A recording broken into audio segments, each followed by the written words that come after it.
جنہیں حرمت والے مہینے کہا جاتا ہے۔ ظہور اسلام سے پہلے بھی ان مہینوں کی عرب والے بڑی عزت کیا کرتے تھے، حتیٰ کہ اگر دو قبیلوں کے درمیان لڑائی ہو رہی ہوتی اور ان 4 مہینوں میں سے کوئی مہینہ کا چاند نظر آ جاتا تو اہل عرب ان مہینوں کی عظمت کی خاطر، عزت کی خاطر لڑائی بند کر دیا کرتے تھے، حتیٰ کہ ان مہینوں کے درمیان اگر کسی کے باپ کا قاتل بھی آنکھوں کے سامنے آ جاتا تو اس سے وہ بدلہ نہیں لیتا تھا۔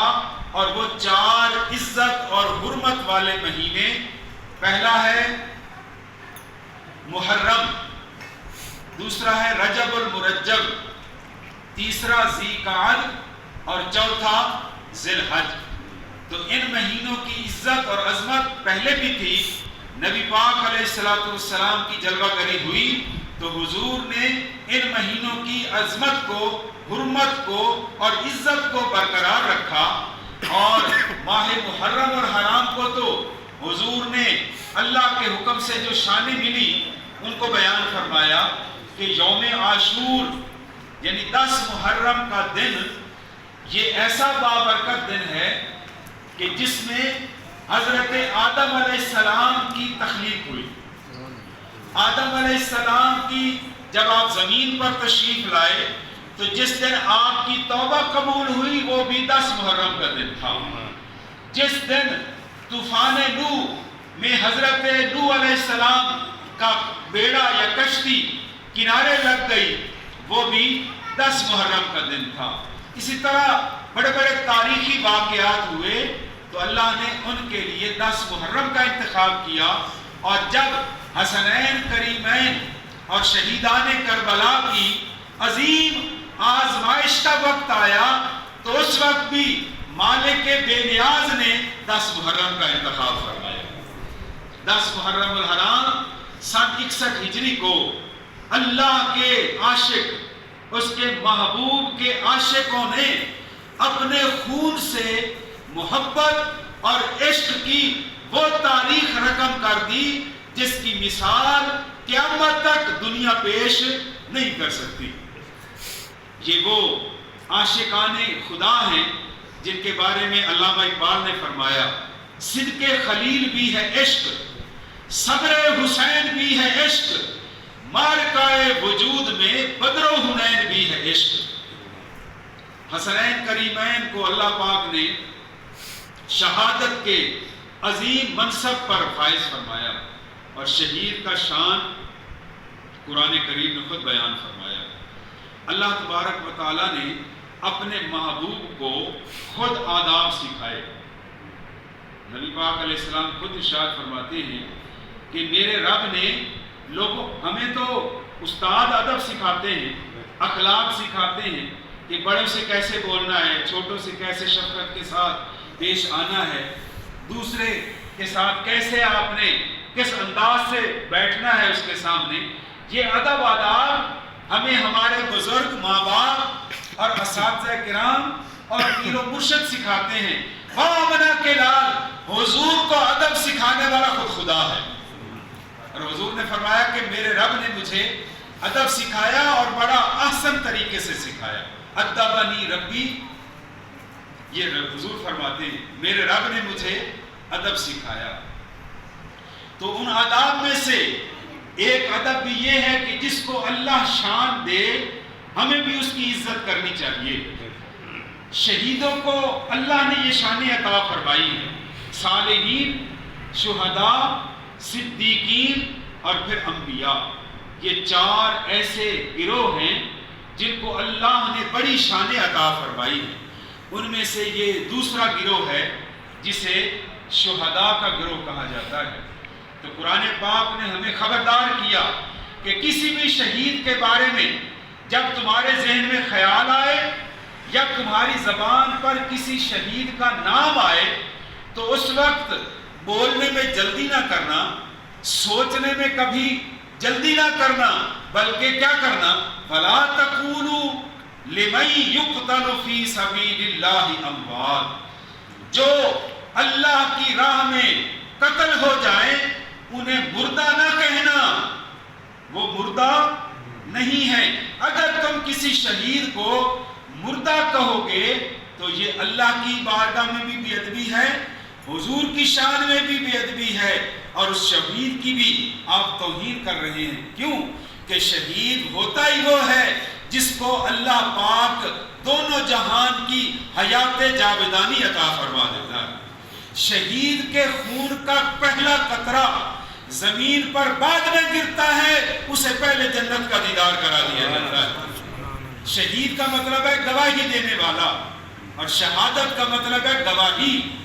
لوگ عدالتوں میں جا کر قاضی صاحب کے سامنے یا جج صاحب کے سامنے کسی واقعے کی سچائی یا اس کے غلط ہونے کے بارے میں جو گواہی دیتے ہیں، ہو سکتا ہے وہ گواہی دینے والا بھٹک بھی سکتا ہے، پیسوں کے لالچ میں بھی آ سکتا ہے، جھوٹی گواہی بھی دے سکتا ہے۔ ہر ایک کی بات نہیں ہو رہی، اچھے لوگ بھی پڑے ہیں جو سچی گواہی دیتے ہیں، لیکن چند ٹکوں پر بکنے والے لوگ بھی ہمارے معاشرے میں موجود ہیں جو یزیدیت کے پیروکار ہیں، اور حسین کا ماننے والا اور حسن کا ماننے والا اپنی گردن تو کٹوا سکتا ہے، گواہی سچی دے گا۔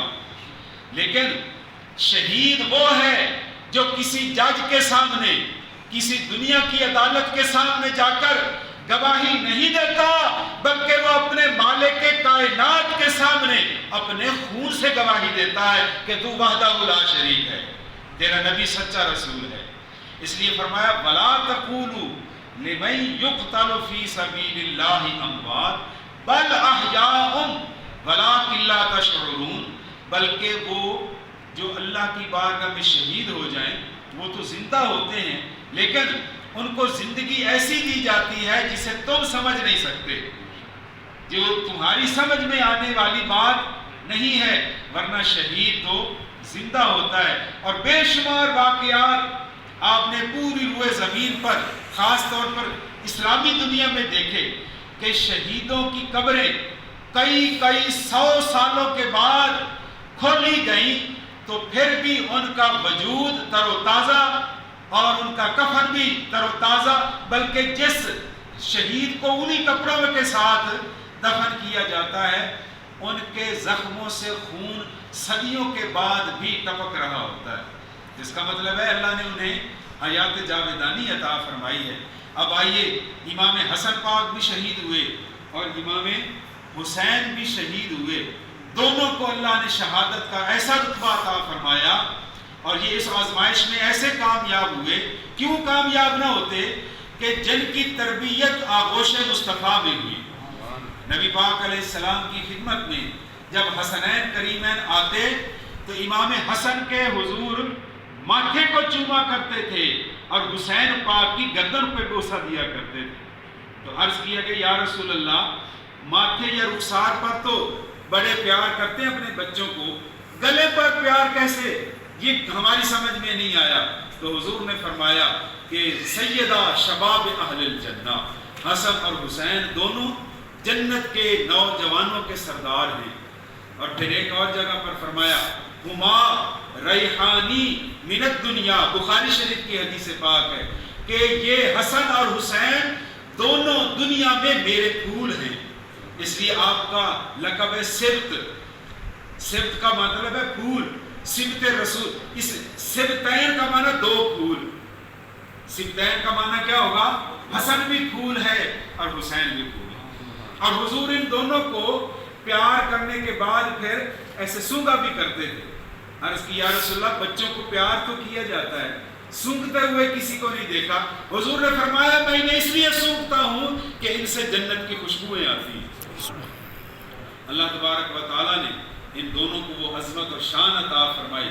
ہم سب ان سے پیار کرنے والے ہیں، صحابہ کرام سے بھی پیار کرنے والے ہیں اور اہل بیت سے بھی پیار کرنے والے ہیں۔ اللہ تبارک و تعالیٰ ہم سب کی حاضری قبول فرمائے۔